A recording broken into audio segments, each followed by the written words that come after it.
श्री कृष्ण कहते हैं कि मुझे भी पीड़ा है। फिर श्री कृष्ण सभी को समझाकर मार्ग से उठाते हैं और उन्हें ज्ञान की बात, कर्तव्य की बात बताकर उनसे निस्वार्थ प्रेम की बात करते हैं। सभी सखियां उनकी बात समझकर उन्हें वहां से हाथ जोड़कर विदा करती हैं और फिर विरह गीत गाती हैं। फिर रास्ते में एक जगह उन्हें दूर खड़ी राधा दिखाई देती है। राधा उन्हें प्रणाम करती हैं।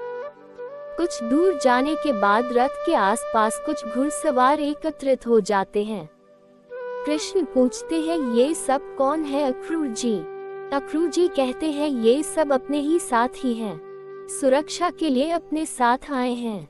कृष्ण पूछते हैं, सुरक्षा किससे? अक्रूर जी कहते हैं, कंस के सैनिकों से। उसकी नियत में खोट है। हो सकता है कि उसके सैनिक मथुरा पहुंचने से पहले ही रास्ते में हमें घेर कर मार डालें। इसलिए हमने उससे भी बचने का प्रबंध कर लिया है।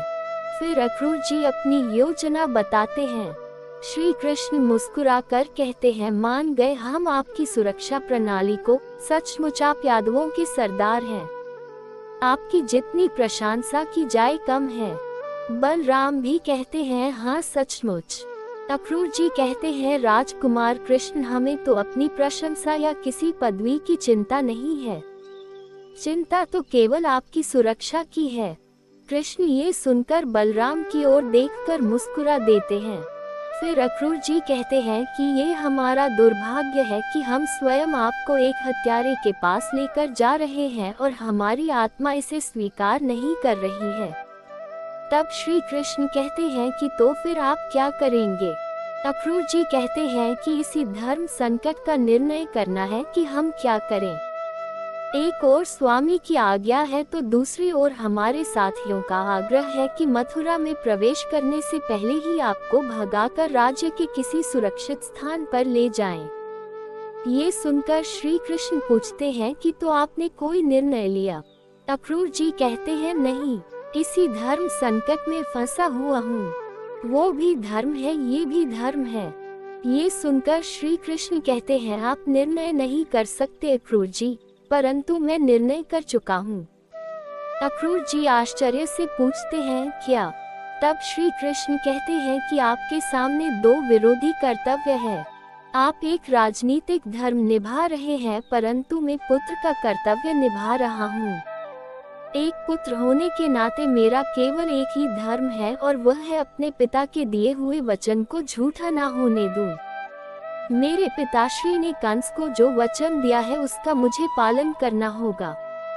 यही पुत्र का धर्म है। इसीलिए इस समय आपका एक ही कर्तव्य है कि आप अपने स्वामी की आज्ञा अनुसार मुझे ले जाकर कंस के हवाले कर दीजिए। ये सुनकर अक्रूर जी द्रवित होकर कहते हैं, ये भाग्य की कैसी विडंबना है प्रभु। अच्छी बात है, यदि भाग्य में हजारों यादव वीरों का रक्तपात लिखा है तो ऐसा ही सही। ये सुनकर श्री कृष्ण पूछते हैं, हजारों यादव वीरों का रक्तपात वो क्यों? तब अक्रूर जी कहते हैं कि तो आप क्या समझते हैं, आपको कंस के हवाले करके अपने राजकुमार की हत्या का तमाशा देखते रहेंगे? ये सुनकर कृष्ण और बलराम मुस्कुराते हैं। अक्रूर जी आगे कहते हैं, नहीं राजकुमार नहीं, एक बार मैं आपको उसके सामने खड़ा कर दूं, इतने में ही अपने स्वामी का वचन पूरा हो जाता है। तत्पश्चात उसकी तलवार निकलने से पहले ही हमारे छुपे हुए यादवों की तलवार एक साथ लपक पड़ेंगी। फिर जो घमासान युद्ध होगा उसमें केवल लाशें ही लाशें होंगी, परंतु हमारे यादव वीर आप दोनों को निकाल ले जाएंगे। इसका मुझे पूर्ण विश्वास है और आप भी इसका विश्वास कीजिए। तब श्री कृष्ण कहते हैं कि अक्रूर जी, मुझे तो आपकी वीरता पर पूर्ण विश्वास है, आपकी राजभक्ति पर भी पूर्ण विश्वास है, परंतु आपको हम पर विश्वास नहीं। ये सुनकर अक्रूर जी कहते हैं, आप पर। तब कृष्ण कहते हैं, अक्रूर जी, जितना आपको आपकी शक्ति पर विश्वास है उतना ही विश्वास यदि आप हमारी शक्ति पर कर ले तो फिर ये चिंता करने की आवश्यकता ही नहीं रहेगी। ये सुनकर अक्रूर जी गौर से श्री कृष्ण को देखकर कहते हैं, राजकुमार कृष्ण, यही बात एक बार मुझे महामुनि गर्ग ने भी कही थी। परंतु हम कर्मयोगी हैं, अंधविश्वासी नहीं। हमारा जो कर्तव्य है उसी का पालन करना हमारा धर्म है, वही हमें करने दीजिए। इसी में हमारी सहायता कीजिए प्रभु। ये सुनकर श्री कृष्ण हाथ जोड़कर कहते हैं, ठीक है, हम वचन देते हैं, हम वही करेंगे जो आप कहेंगे। फिर रथ यमुना के तट पर जाकर रुक जाता है। कुछ लोग अक्रूर जी के पास आते हैं तो अक्रूर जी दोनों भाइयों से कहते हैं कि आप लोग यहीं विश्राम कीजिए, मैं अभी आता हूँ। श्री कृष्ण कहते हैं, अच्छा काका। अक्रूर जी रथ से उतरकर उन गुप्तचर लोगों के पास जाकर पूछते हैं, क्या सूचना है। गुप्तचर बताते हैं कि हमारी चौथी टुकड़ी के घुड़सवार अभी यमुना के उस पार नहीं पहुँचे हैं। अक्रूर जी कहते हैं, पहुँच चुके होंगे, केवल प्रकट नहीं हुए। योजना अनुसार हम जब इशारा करेंगे तब सभी प्रकट होंगे। उस इशारे के लिए हमें यमुना जी में स्नान करना होगा। जब हम चौथी डुबकी लगाएंगे तब सभी समझ जाएंगे कि कार्रवाई का समय आ गया है। दूर से ये सुनकर श्री कृष्ण कहते हैं, वाह, बड़ी सुंदर चाल है आपकी काका। तब अक्रूर जी कहते हैं, ये रणनीति है राजकुमार, आप नहीं समझोगे। ये सुनकर कृष्ण मुस्कुराकर कहते हैं, जी इसे तो आप ही अच्छी तरह समझते हैं। फिर अक्रूर जी कहते हैं, सारथी हमारे स्नान करने के कपड़े ले आओ। सारथी कपड़े ले आता है। फिर श्री कृष्ण बलराम जी से कहते हैं, अक्रूर जी ने तो बड़ी लंबी चौड़ी योजना बना रखी है दाऊ भैया। बलराम जी कहते हैं कि मुझे तो इन पर दया आ रही है, बेचारे थक जाएंगे। ये सुनकर श्री कृष्ण कहते हैं, थकने दो, अहंकार में तो यही होता है। तब बलराम जी कहते हैं, नहीं नहीं नहीं, ये आपके परम भक्त है प्रभु, इन पर दया कीजिए, अब इनका उद्धार कर ही दीजिए। ये सुनकर कृष्ण कहते हैं, जैसी आपकी आज्ञा। उधर अक्रूर जी कपड़े उतारकर यमुना तट पर स्नान करने के लिए जाते हैं। वे अपने सभी साथियों से कहते हैं कि आप लोग यहीं रुकिए, मैं गुप्त संकेत देकर आता हूँ। ये कहकर वे नदी में उतर जाते हैं। वे सूर्य को अर्घ्य देते हुए नदी में पहली डुबकी लगाते हैं। डुबकी लगाते ही उन्हें नदी के भीतर श्री कृष्ण की आवाज सुनाई देती है। वे देखते हैं कि श्री कृष्ण और बलराम तो नदी के भीतर एक पत्थर पर बैठे हैं। श्री कृष्ण पूछते हैं, आप यहाँ क्या कर रहे हैं अक्रूर जी? बोलिए ना, क्या कर रहे हो? ये सुन और देखकर अक्रूर जी घबरा जाते हैं और नदी के बाहर अपना सिर निकाल कर देखते हैं तो उन्हें रथ पर सवार बलराम और श्री कृष्ण दोनों मुस्कुराते हुए दिखाई देते हैं। रथ पर ही बैठे श्री कृष्ण पूछते हैं, काका क्या बात है, क्या देख रहे हो? अक्रूर जी कुछ समझ नहीं पाते हैं कि ये कैसा चमत्कार है। वे कहते हैं, कुछ नहीं। ऐसा कहते हुए वे दूसरी डुबकी लगाते हैं तो उन्हें नदी के भीतर एक सिंहासन पर श्री कृष्ण बैठे नजर आते हैं। बलराम उनके सेवक बने खड़े रहते हैं। श्री कृष्ण पूछते हैं, काका आपने हमारी बात का उत्तर नहीं दिया, आप इस स्थान पर क्या करने आए हो? बोलिए न काका, कुछ तो उत्तर दीजिए। अक्रूर जी जल के भीतर उन दोनों को गौर से देखकर आश्चर्य करते हैं। श्री कृष्ण हंसने लगते हैं। अक्रूर जी अपना भ्रम मिटाने के लिए नदी के भीतर ही चलकर श्री कृष्ण और बलराम के पास जाते हैं और उन्हें गौर से देखते हैं। दोनों पुनः अदृश्य हो जाते हैं। तब वे घबराकर पुनः जल के बाहर आकर देखते हैं तो उन्हें रथ पर बैठे श्री कृष्ण और बलराम मुस्कुराते हुए नजर आते हैं। तब श्री कृष्ण उन्हें देखकर कहते हैं, काका इतने घबराए हुए क्यों हो, क्या बात है? अक्रूर जी कुछ समझ और कह नहीं पाते हैं। ये देखकर श्री कृष्ण हंसने लगते हैं। फिर वो तीसरी डुबकी लगाते हैं। जल के भीतर जाते ही उन्हें इस बार श्री कृष्ण शेषनाग पर बैठे हुए नजर आते हैं, जिसकी स्तुति और आरती सभी देवता कर रहे होते हैं। ये देखकर अक्रूर जी आश्चर्यचकित रह जाते हैं।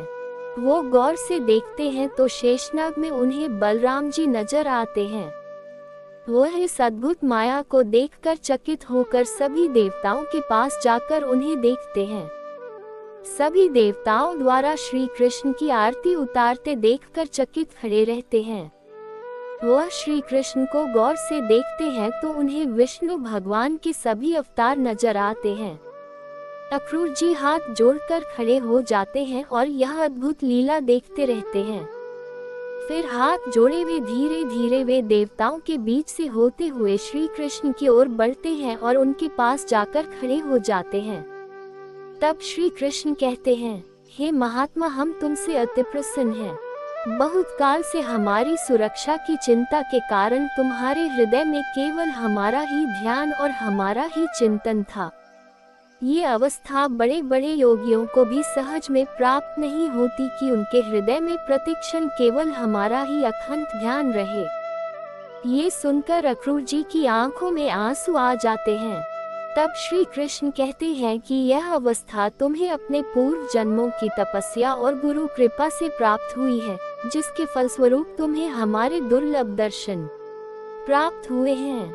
हम तुम्हें हमारी सहज भक्त प्रदान करते हैं। ये देख और सुनकर अक्रूर जी रोने लगते हैं। अक्रूर जी रोते हुए कहते हैं, प्रभु आपकी असीम कृपा से आज मैं कृतकृत हो गया। अक्रूर जी ये कहते हुए उन्हें दंडवत प्रणाम करते हैं। जैसे ही वे दंडवत प्रणाम करके उठते हैं वैसे ही सारे दृश्य लुप्त हो जाते हैं। फिर वे हाथ जोड़े जल से बाहर निकलते हैं। श्री कृष्ण और बलराम उन्हें रथ पर बैठे मुस्कुराते हुए नजर आते हैं। अक्रूर जी आंखों में आंसू भरे उन्हें नमस्कार करते हैं। वे हाथ जोड़े ही नदी के बाहर निकलते हैं तो उनके साथ ही कहते हैं कि स्वामी, आप चौथी डुबकी लगाना भूल गए। अक्रूर जी हाथ जोड़े ही कहते हैं, अब चौथी डुबकी लगाने की आवश्यकता ही नहीं रही। तब सेवक दूसरे किनारे की ओर हाथ बताकर कहता है, परंतु वो लोग। अक्रूर जी बीच में ही रोककर कहते हैं, परंतु कुछ नहीं, सारे काम ठीक हो गए। ठीक हो गए सारे काम। सुनो, अब सब साथियों से कह दो कि अब चिंता करने की बात नहीं। फिर अक्रूर जी श्री कृष्ण की ओर देखकर हाथ जोड़कर कहते हैं, जो सबकी रक्षा करता है उसकी रक्षा करने की हमें आवश्यकता नहीं। हमें चिंता नहीं करनी चाहिए। हमें चिंता नहीं करनी चाहिए। कृष्ण मुस्कुरा रहे होते हैं। फिर अक्रूर जी श्री कृष्ण के पास आकर हाथ जोड़कर खड़े हो जाते हैं। फिर वो उनके चरणों में अपना सिर रखकर रोने लगते हैं। ये देखकर श्री कृष्ण कहते हैं, काका, ये आप क्या कर रहे हैं? अक्रूर जी रोते हुए कहते हैं कि मैं अब तक आपको नहीं पहचान सका, मुझे क्षमा कर दो। फिर श्री कृष्ण उन्हें अपने चरणों से उठाते हुए कहते हैं, अक्रूर जी, हम तो केवल आपकी चिंता दूर कर रहे थे। अक्रूर जी श्री कृष्ण को चकित होकर बस देखते ही रह जाते हैं। चाणूर आकर कंस को बताता है कि अभी अभी सूचना मिलती है कि आज प्रातः ही अक्रूर जी कृष्ण को लेकर गोकुल से चल पड़े हैं। ये सुनकर कंस प्रसन्न होकर कहता है, अति सुंदर, देखो मार्ग में ध्यान रखना कहीं वे इधर उधर न हो जाएं। ये सुनकर चाणूर कहता है, आपका संदेह ठीक है महाराज। ऐसा भी समाचार है कि अक्रूर के घुड़सवारों का एक दस्ता रथ के पीछे पीछे आ रहा है। परंतु चिंता की कोई बात नहीं, हमारी सेना की एक टुकड़ी जंगल में छिपे छिपे उन्हें चारों ओर से घेरकर साथ साथ चल रही है। अब मथुरा आने के सिवाय उनके पास कोई रास्ता नहीं रहा। यहाँ तक कि हमने पुनः गोकुल जाने वाला रास्ता भी अब बंद कर दिया है। ये सुनकर कंस कहता है, उत्तम, अति उत्तम, कब तक आ जाएंगे? चाणूर कहता है, उन्हें आज शाम तक यहाँ पहुँच जाना चाहिए। तब कंस कहता है, उसके नगर में घुसते ही उसकी हत्या कर दी जाए।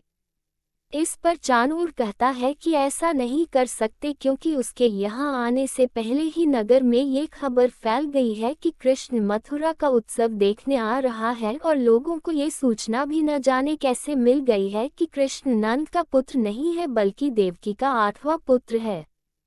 बस इस समाचार के मिलते ही जनता में एक नया जोश पैदा हो गया है। जनता उसे तारनहार मानती है। महाराज, आप ये मत भूलिए कि इस वक्त मथुरा में देश विदेशों के राजा और सरदार यहाँ आए हुए हैं। उनके अतिरिक्त हजारों लोग उत्सव देखने के लिए मथुरा के बाजारों में घूम रहे हैं। उनके यहाँ रहते, उनकी आंखों के सामने हम मथुरा वासियों का कैसे दमन करेंगे? चारों ओर उपद्रव फैल जाएगा। ये सुनकर कंस कहता है कि फिर हम उसे कैसे मारेंगे? चाणूर कहता है, जरा धीरज से काम लीजिए महाराज। आपके शत्रु को शांति से अंदर आने दीजिए। उसके आते ही मथुरावासी चारों ओर से उसके दर्शनों के लिए उमड़ पड़ेंगे। उन्हें खुश होने दीजिए। उन सबको उसकी जय जयकार करने दीजिए। आपकी ओर से भी आपके मंत्री उसका एक राजकुमार की भांति ही स्वागत करें। उसे आज की रात एक सुंदर अतिथि गृह में ठहरा दिया जाए। जनता का जोश भरी भर का होता है। उसका इस प्रकार स्वागत सत्कार देखकर मथुरावासी शांत हो जाएंगे और चुपचाप अपने घरों में जाकर सो जाएंगे। कंस पूछता है, फिर? चाणूर कहता है, फिर तो कई तरीके हैं महाराजा। ये सुनकर कंस प्रसन्न हो जाता है। जय श्री कृष्ण।